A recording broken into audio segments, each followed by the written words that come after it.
നമ്മളിന്നൊരു വറുത്തരച്ച ചിക്കൻ കറിയാണ് ഉണ്ടാക്കുന്നത്. കുമ്പളങ്ങ ചേർത്ത ചിക്കൻ കറി.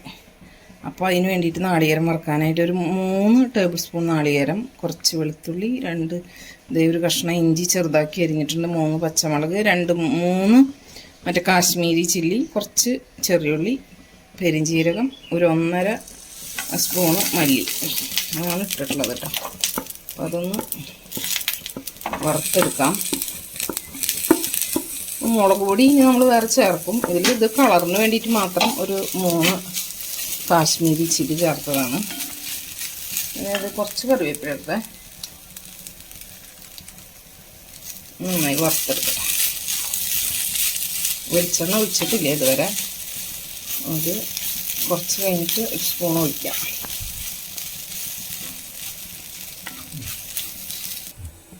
നമ്മളിതുവരെ വെളിച്ചെണ്ണ ഒന്നും ചേർത്തിട്ടില്ല. 1 സ്പൂണോളം വെളിച്ചെണ്ണ, വളരെ കുറച്ച് ചേർക്കണുള്ളൂ കേട്ടോ. അപ്പോൾ അതൊന്ന് ചേർത്തിട്ട് നന്നായി ഇളക്കി കൊടുക്കുന്നുണ്ട്. ഒന്നുകൂടി ഒന്ന് വറവാവണം, പകുതി വറവായിട്ടുള്ളൂ. സിമ്മിൽ വെച്ചിരിക്കുക, ഇരുമ്പ് ചീഞ്ചട്ടിയായ കാരണം നല്ല ചൂടുണ്ട്. അപ്പോൾ കുറച്ച് സമയം എടുത്തിട്ടൊന്ന് മുരിഞ്ഞ് വരട്ടെ. നമ്മുടെ നാളികേരൊക്കെ ഒരുവിധം വറവായിട്ടുണ്ട്. ഇനി നമ്മൾ പൊടികൾ ഇട്ട് കൊടുക്കാൻ പോവാണ് കേട്ടോ. പൊടികളെന്ന് പറഞ്ഞാൽ ഒരു 1.5-1.25 സ്പൂണോളം മുളക് പൊടി. മല്ലിപ്പൊടി ഇടുന്നില്ല, മല്ലി നമ്മൾ മുഴുവനായിട്ട് വറുത്തിട്ടുണ്ടല്ലോ, അപ്പോൾ അതുകൊണ്ട് മല്ലിപ്പൊടി ഇടുന്നില്ല. ഇനി കുറച്ച് മസാല, 1 സ്പൂണ് മസാലപ്പൊടി, അതും കൂടി ചേർത്ത് ഒന്ന് ഇളക്കി ഓഫ് ചെയ്യാം. കാരണം എന്താണെന്ന് വെച്ചാൽ ഇരുമ്പ് ചട്ടി ആയതുകൊണ്ട് തന്നെ ഇതിലിരുന്നൊന്ന് കുറച്ച് നേരം 2 മിനിറ്റ് ഇളക്കണം, അല്ലെങ്കിൽ കരിഞ്ഞു പോകും. കുറച്ച് നേരം ഒന്ന് ഇരുന്ന് സെറ്റ് ആയിക്കോളും. അപ്പോൾ നമ്മൾ ഗ്യാസ് ഓഫ് ചെയ്യാൻ പോവാണ്. ഇത്രയ്ക്കും മതി.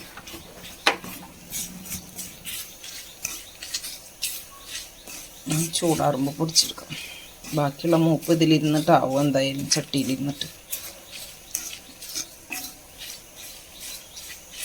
അപ്പോൾ നമ്മുടെ വറുത്തെടുത്ത നാളികേരത്തിൻ്റെ കൂട്ട് നന്നായി ഒന്ന് അരച്ചെടുക്കാം. ആദ്യം ഒന്ന് ജസ്റ്റ് ഒന്ന് തിരിച്ചൊന്ന് പൊടിക്കാം, എന്നിട്ട് വെള്ളം ഒഴിച്ചിട്ട് അരയ്ക്കാം. അപ്പോൾ നന്നായിട്ട് പേസ്റ്റ് പോലെ അരഞ്ഞു കിട്ടും. അപ്പോൾ അതൊക്കെ ഒന്ന് അരച്ചെടുത്തിട്ട് കാണാം. നമ്മുടെ നന്നായി അരച്ചെടുത്തിട്ടുണ്ട്. ഇനി ഇതിലേക്ക് നമ്മൾ ചിക്കനൊക്കെ നല്ല കഴുകി വൃത്തിയാക്കി വെച്ചിട്ടുണ്ട്. ഒരു 600 ഗ്രാമൊക്കെ ചിക്കനുള്ളൂ കേട്ടോ, ഇത്രേ ഉണ്ടാവുള്ളൂ.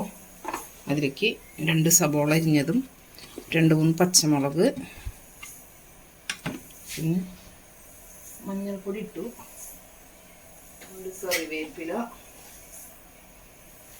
കറിവേപ്പില, പിന്നെ നമ്മുടെ അരപ്പ് നന്നായി അരച്ച അരപ്പ് ചേർക്കട്ടെ. ഇത്തിരി വെള്ളം എടുക്കട്ടെ. അരപ്പിലേക്ക് ആവശ്യത്തിന് വെള്ളം ചേർത്ത് നമുക്ക് കറി അടുപ്പത്ത് വയ്ക്കാം. ഉപ്പ് ചേർക്കാം. സിമ്പിളായിട്ടുള്ളൊരു നാടൻ കറി കേട്ടോ. കുമ്പളങ്ങ ചേർത്തിട്ട് വെക്കാൻ നല്ലതാണ്, നല്ല ടേസ്റ്റ് ഉണ്ടാവും. ഉപ്പ് നമുക്കിനി നോക്കിയിട്ട് ചേർക്കാം. ഇത് അടുപ്പത്ത് വയ്ക്കട്ടെ.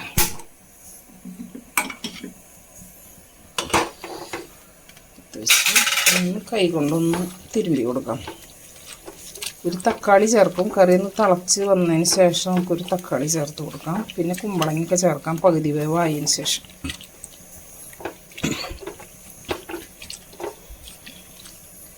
അപ്പോൾ കറി നന്നായി തിളക്കട്ടെ.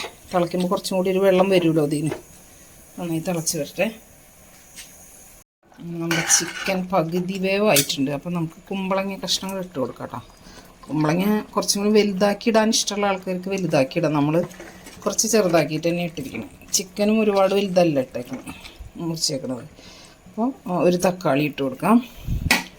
ഇനി അതും കൂടെ ഒന്ന് വെന്ത് വരട്ടെ. കുമ്പളങ്ങയും തക്കാളിയും പിന്നെ ചിക്കൻ്റെ വേവ് ഒന്ന് കംപ്ലീറ്റ് ആവട്ടെ.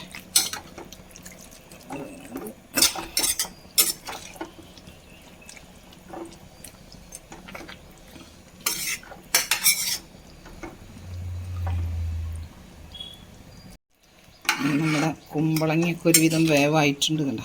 കറി നോക്കി നല്ല വറുത്തരച്ച കറിയായി കാരണേ നല്ല ടേസ്റ്റ് ഉണ്ട്. നല്ല നാടൻ ചിക്കൻ കറി കേട്ടത്. അപ്പോൾ ഇനി ഇതൊന്ന് ഉള്ളി മൂപ്പിച്ചൊഴിക്കേ വേണ്ടൂ.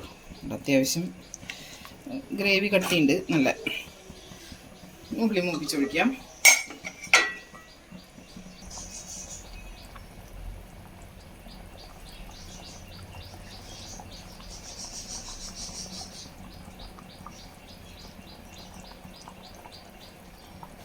നമ്മുടെ കറി ഒന്ന് ഉള്ളി മൂപ്പിച്ചൊഴിക്കാം. വെളിച്ചെണ്ണയ്ക്ക് നമ്മുടെ ഉള്ളി അരിഞ്ഞത്, ഉള്ളി കേട്ടോ, സവോളയെന്നല്ല, ഉള്ളി അരിഞ്ഞത് കൂട്ടണം. നല്ല കനം കുറച്ച് അരിഞ്ഞതാ, ഇട്ട് കൊടുക്കാം. അതൊന്ന് മൂത്ത് വരട്ടെ. കറി നന്നായി തിളയ്ക്കുന്നുണ്ട്. അപ്പം നമുക്ക് ഒഴിക്കുന്നോട് കൂടിയിട്ട് ഓഫ് ചെയ്യാം.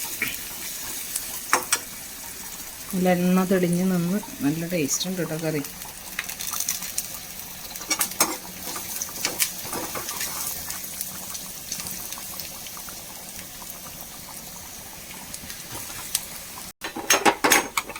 നമ്മുടെ ഉള്ളിയൊക്കെ നന്നായി ഇതേ മൂത്തിട്ടുണ്ട്.